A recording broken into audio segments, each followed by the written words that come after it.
was talking to Anikha Greer. She's from Argyle Shore PEI. She finished 8th in the world after the Open, which was back in the fall. And then she trained her butt off. And then 2 weeks ago at the online qualifier, she placed 2nd in the world. And right now we're just waiting for video submissions to be reviewed. She sent in 2 of her videos out of the 6 workouts. They're being reviewed right now. One of them was accepted and the other one hasn't been reviewed yet, but it will be. And then that'll be within the next week or so. And after that's confirmed, she'll get an invite to go to the CrossFit Games, and we're hoping that it happens this summer. But if it doesn't, it's out of our control, and we'll kind of move on from there. But in the meantime, she's created her own home gym in the shed at Argyle Shore at her parents' house, and she's continuing to train and do her thing, kind of doing her own thing right now. So, tell us a little bit about. I think we want to talk about. Tell us a little bit about your kind of journey starting CrossFit back 5 years ago almost now. Oh, remember. Goodness, we're going to be here forever. The Cole's Notes version, not the Brett Roberts. Yeah, version. seriously. Yeah, not the Brett Roberts, not the Mike Ives version. The detailed stories. Pardon? The Brett very over-detailed stories that I have. So, I mean, basically, I was a gymnast, got injured, couldn't do that anymore, needed somewhere to channel my 12-year-old energy. And I tried Taekwondo, which is hilarious. Anyways, Mike was the one, it was in the old spot where 782 was also run out of. And Mike kind of looked at me after and he's like, you know, you should try. I think you'd be better at this. And then I did and didn't look back. Didn't really know CrossFit Games were a thing. I didn't even know what CrossFit was. 2017, I was 13, so I was too young to do the Open. We kind of did it anyways just to see where I would be. Came 60th in the world after the Open. Did the online qualifiers again, couldn't submit scores, too young. Ended up being like 42nd, I think, around that after the online qualifiers.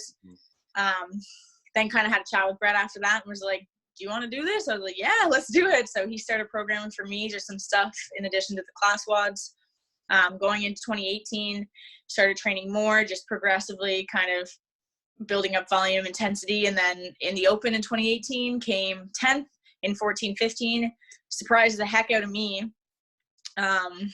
Online qualifier. Issues with some rope climbs. Came 21st. At that point, they took top 20. Missed the games by 1 point. That was wicked. 2019, trained my butt off. Tore my UCL in my elbow. Couldn't use my arms for 4 months. Was really bad at rowing and burpees. Came 15th in the online qualifier, but they cut the qualifying spots in half to top 10. So then I missed it again last year. And then this year we kind of got all our marbles together and fixed my brain, fixed my weaknesses, kind of shifted the way we trained over the summer. I think the summer was kind of where we had our big breakthrough of like the way we trained, how I attack workouts, just had a little breakthrough there and made some huge gains in the summer that really I got to show off in the Open. And then from there made even bigger ones throughout the year. I just told Brett the other day, I was like, oh my God, like I got a lot fitter from the Open. And I mean, I don't feel it. I still feel like just me. Yeah. And then got to show that off in the online qualifier. And now we're hoping to keep showing that off and keep working and show that off at the games. Yeah. And I've definitely seen that. I said for me that it's been 3 years since we kind of started the process of like, okay, you're pretty good at CrossFit, you like training, you enjoy, that was the big thing for me, is you enjoy training, you enjoyed coming into the gym, wanting to work, like it's a big thing. There's a lot of people that are good or could be good, have the physical tools to do well at CrossFit, but you enjoyed it, you wanted to be there. I remember you were 12, you come in to the old Taekwondo space and it'd be a teens class at 3:30 and you would ask 1,000 questions. Oh yeah. Class, and I would just be like, little girl, please leave me alone. I have to go train myself. Or you're like, I need to do a bar muscle up right now. I'm like, oh, great. Okay, let's work on that. And then you just kind of were like persistent in that, and that kind of paid off. And then I said, I saw the big growth in terms of your physical prowess in the sport, but then like the mental side of things, like really again change the way you train, change the way you kind of attack things and how you adapt to what's been thrown at you. Saw that in the Open in terms of workout where your skip rope broke, and then we couldn't find a skip rope, and you're still working out with like random skip ropes we had found. Yeah. Yeah. And so it's super important. So the Open, you finished 8th after five workouts, 5 weeks. And then what did your day-to-day life look like between the Open and the online qualifier? So about the course of 3-4 months. School, and then I'd go to the gym. I'd finish school around like 3:30, get to the gym at 4, train from basically 4:30 until like 9 o'clock at night, and I would do like 5 workouts of rowing and burpees for about 5 months. Yeah, and that's one thing about those of you who don't know Anikha. She's quite strong, and a lot of the gymnastics background has helped her with her gymnastic skills, and just naturally she can weight lift. So she hit a 235 clean and jerk and a 240 clean in the online qualifier, and hasn't probably touched a barbell over 205 pounds in a couple of years. Months. Yeah, years, honestly. Yeah, I think so. And so the biggest thing we found was that we'll continue working on our aerobic capacity. We have had Mike Peterson kind of step in a little bit and help us some running stuff. And then we've just kind of just zoomed in its weaknesses and really worked them until you were good at them. Yeah. And that's been the process over the past 3 years, where it's like not been just an overnight success that people are seeing now. It's been 3 years of you going in on a Sunday night and being at the gym for 3 hours and messaging me, what do I do with this? How do I do this? What do I do with this? Yeah. And then me being like, here's some feedback, but try to figure that out for yourself. And then you would. And why am I not doing burpees today? Yeah, exactly. I programmed 100 burpees for you yesterday. Well, I want 200. Basically. Then, yeah. You're like, you need to take a rest day tomorrow. I don't need a rest day. So, and then you had the Blizzard beatdown. So that was in January. That was kind of a little tune up. Yeah. Wouldn't know. I don't know if I'd call it that, considering I almost retore my UCL. Yeah. But that happened, and kind of you sprained that. So that was another piece of adversity we had to face. Yeah. And then you went down to Florida, and that was kind of more of the tune-up, I think. That yes, for sure. So you went down to Florida in January, or was that in February? February, yeah. February, yes. Went down there, competed, kind of got a taste of what competitions like against girls that are same age as you and a little bit older and kind of at that same level. It was cool to see. At Wadapalooza, and then came back, and 2 weeks to kind of get everything in order, and then the online qualifier happened 2 weeks ago, March 12th. 16th. Yeah. So over that course of the weekend, obviously it wasn't all like rainbows, unicorns, butterflies. There's obviously some points of adversity. So during that weekend, what was probably the toughest moment or toughest workout? Oh God, there's so many. There's a couple, but for different reasons. Yeah. So the obvious answer is the grip mishap Friday night. Yeah. God bless all the people that came out and stayed to watch. I felt awful. You guys sat there for like 3 hours while I went through 5 different pairs of grips. Yeah. I say these are tough moments, but they were also the best moments of the weekend, because they're like where I got to prove to myself, because I don't do anything to prove to other people. It's where I got to prove to myself that, like, yeah, you got really tough. Because if I think back to where I was last year even, or especially 2 years ago, I mean, I didn't go to the games because I wasn't mentally tough enough. So to have those moments where I could actually prove, like, no, you're tough. You're one of the toughest in the world. It was cool. So no, having probably what could have been the best workout of the weekend for me, just like movement wise. What was that workout again? It was, oh my God, what was it? It was overhead squats and chest to bar. Yeah, 4 rounds. 4 rounds, 15 chest to bar, 10 overhead squats, 65, 85, 115, 145 overhead squats. So, and I mean, I'm strong and I'm good at chest to bar, so it was perfect. I was like, that workout is going to be so much fun. I'm so excited. I had never felt like going into the first attempt on Friday, I've never felt more mentally prepared and like more just like not even just fired up, but just kind of like calm in a sense of like, this is your workout.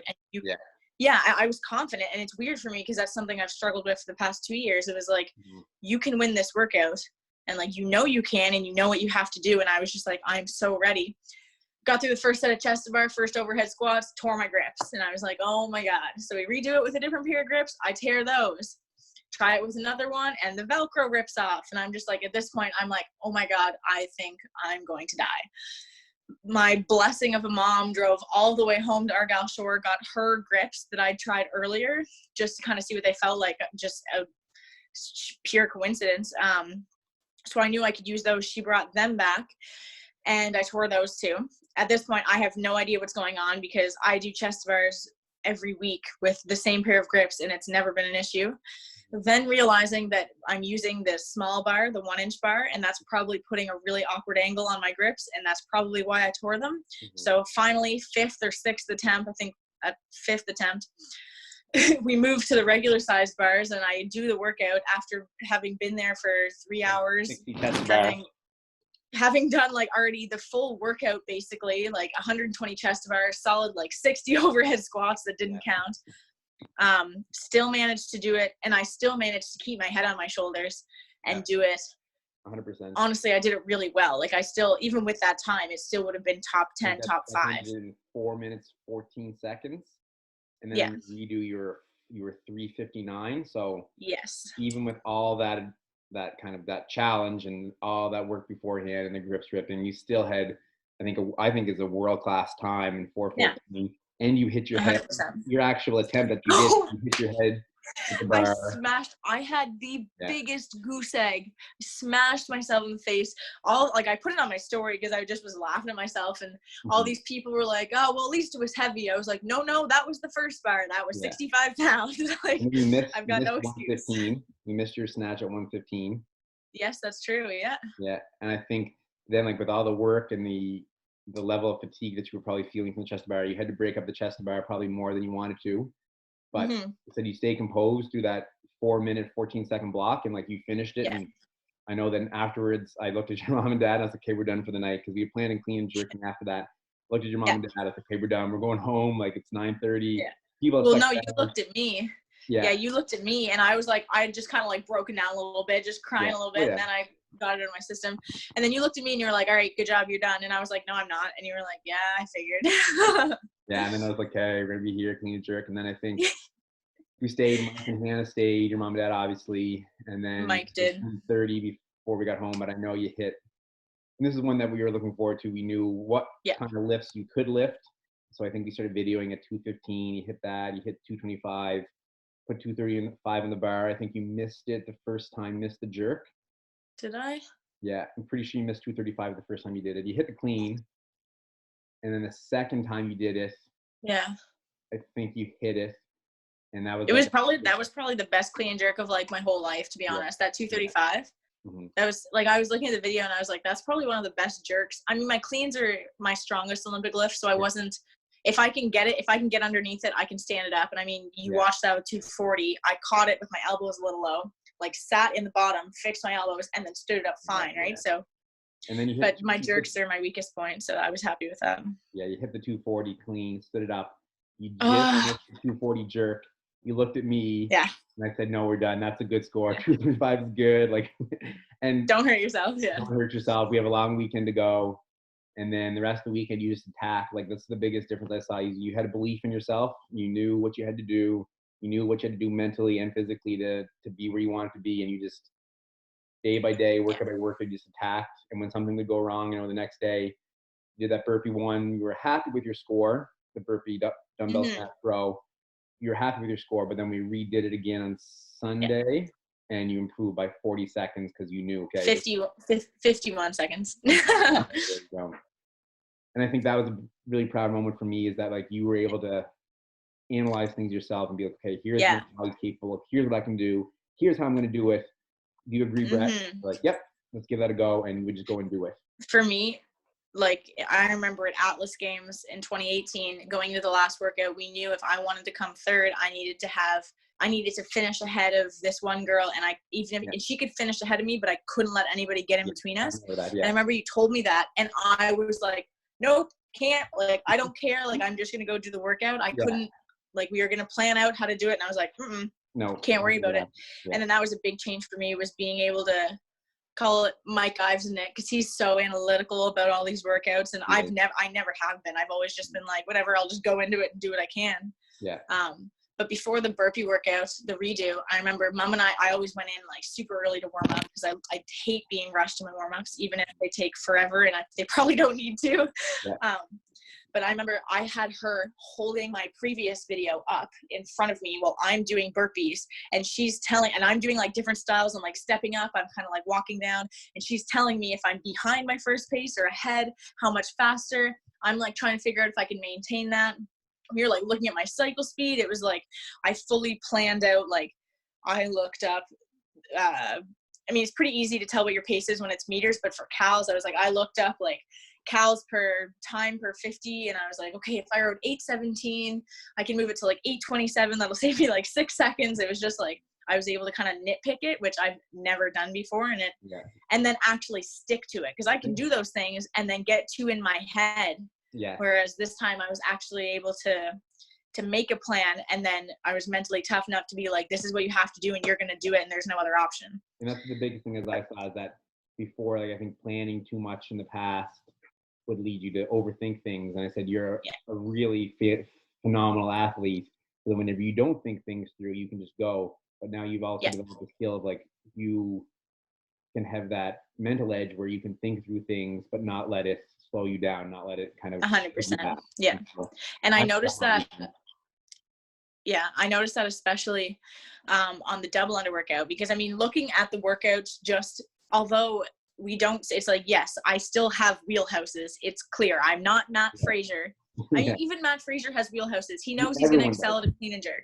Even exactly. Brett Roberts has wheelhouses. Right. So it was like 100%. So I was even just looking at the workouts, you knew obviously I was going to be fine with a 1RM clean and jerk.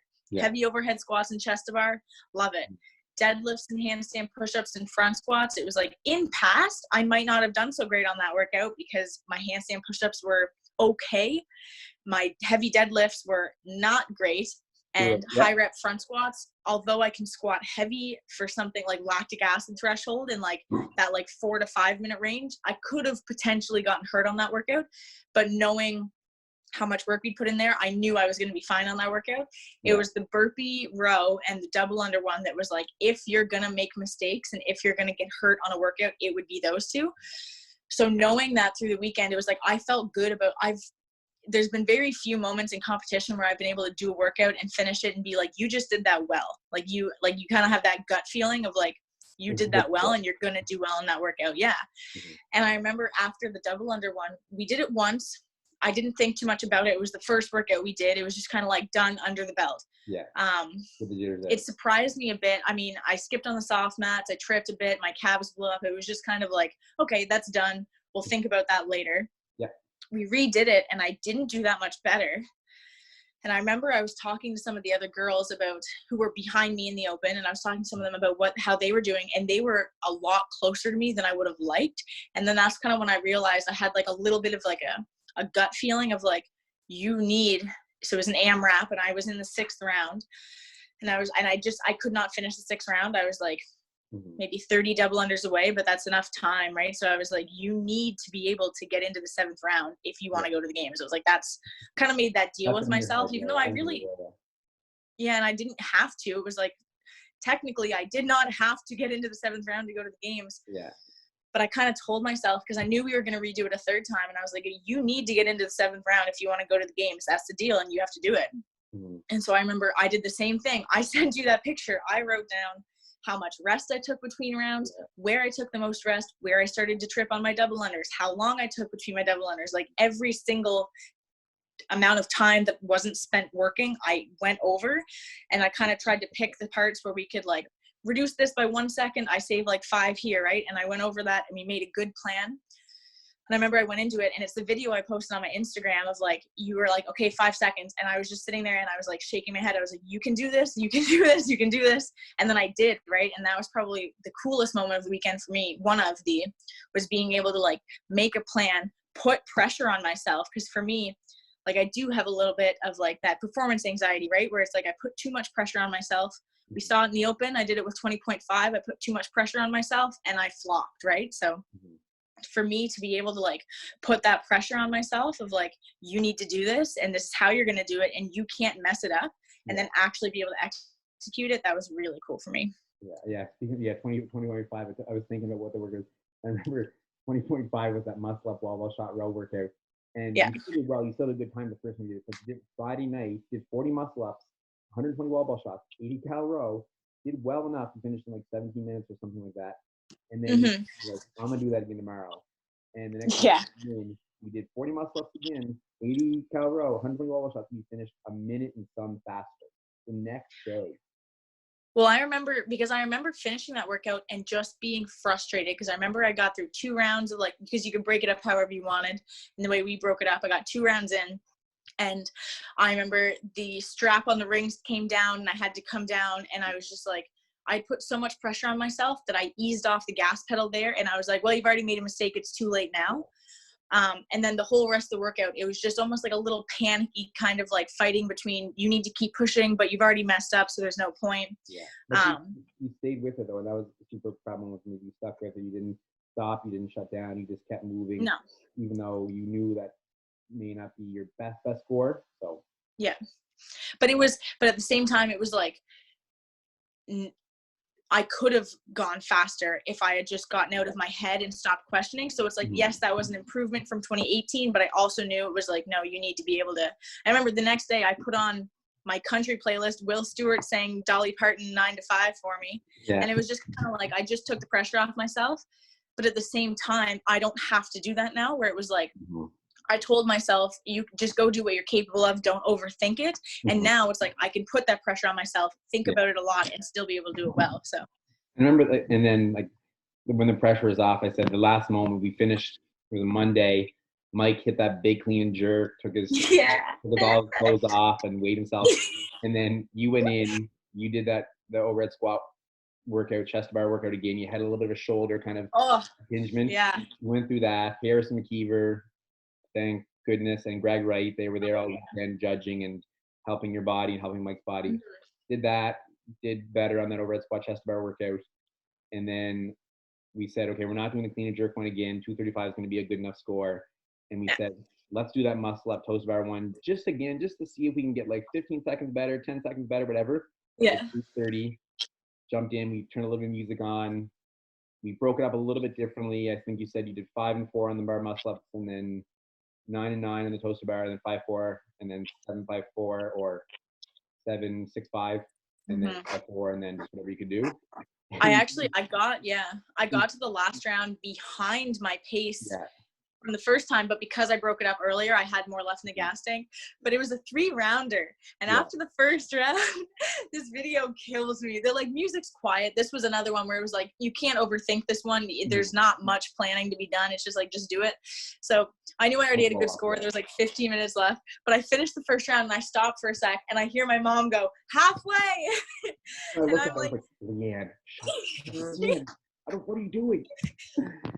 I know. And I thought she meant, at first I looked at her and I was like, I'm not halfway. And she goes, all right. But at first I thought she meant I was halfway to my previous time. And I was like, man, if I'm already 2 minutes in, like, I'm screwed. Like, there's no way. But then I just kind of kept going. But I have that video and I make the funniest face. It kills me. Good. So that's the weekend. It said, and we already kind of covered what you're doing now and what your plan is now. So we'll leave it at that. And just, I know for me, I want to thank everybody that's helped out with Anikha, Mike, over the past 3 years, past 2 weeks, the support that everyone's shown from the 782 community. Everybody, I know Anikha wants to thank everybody. Yes, and for sure. Send out messages to people. I know Greg has done a lot of judging. Harrison's been there. The supporters, the fans that have come out and watched and helped change weight or just be a part of it. Fantastic. My boy Ray Carmichael and Jameson, just elite NASCAR level weight changers over here. Will Stewart doesn't get any thank yous. But no, I mean, Greg, if I look back, I was actually going to do this the other day. If I look back to my first online qualifier in 2018, Greg judged every single one of my workouts. He's judged almost every single qualifier workout I've done for the past 3 years. So no, he's awesome. And he's the best judge ever, right? He's like, if I get flustered and frustrated and I'm like, what rep am I on? He's just like, 1. So thank you again. And Thank you for chatting, Anika, and we'll be in touch, I'm sure, lots. So Oh yeah, for sure. awesome.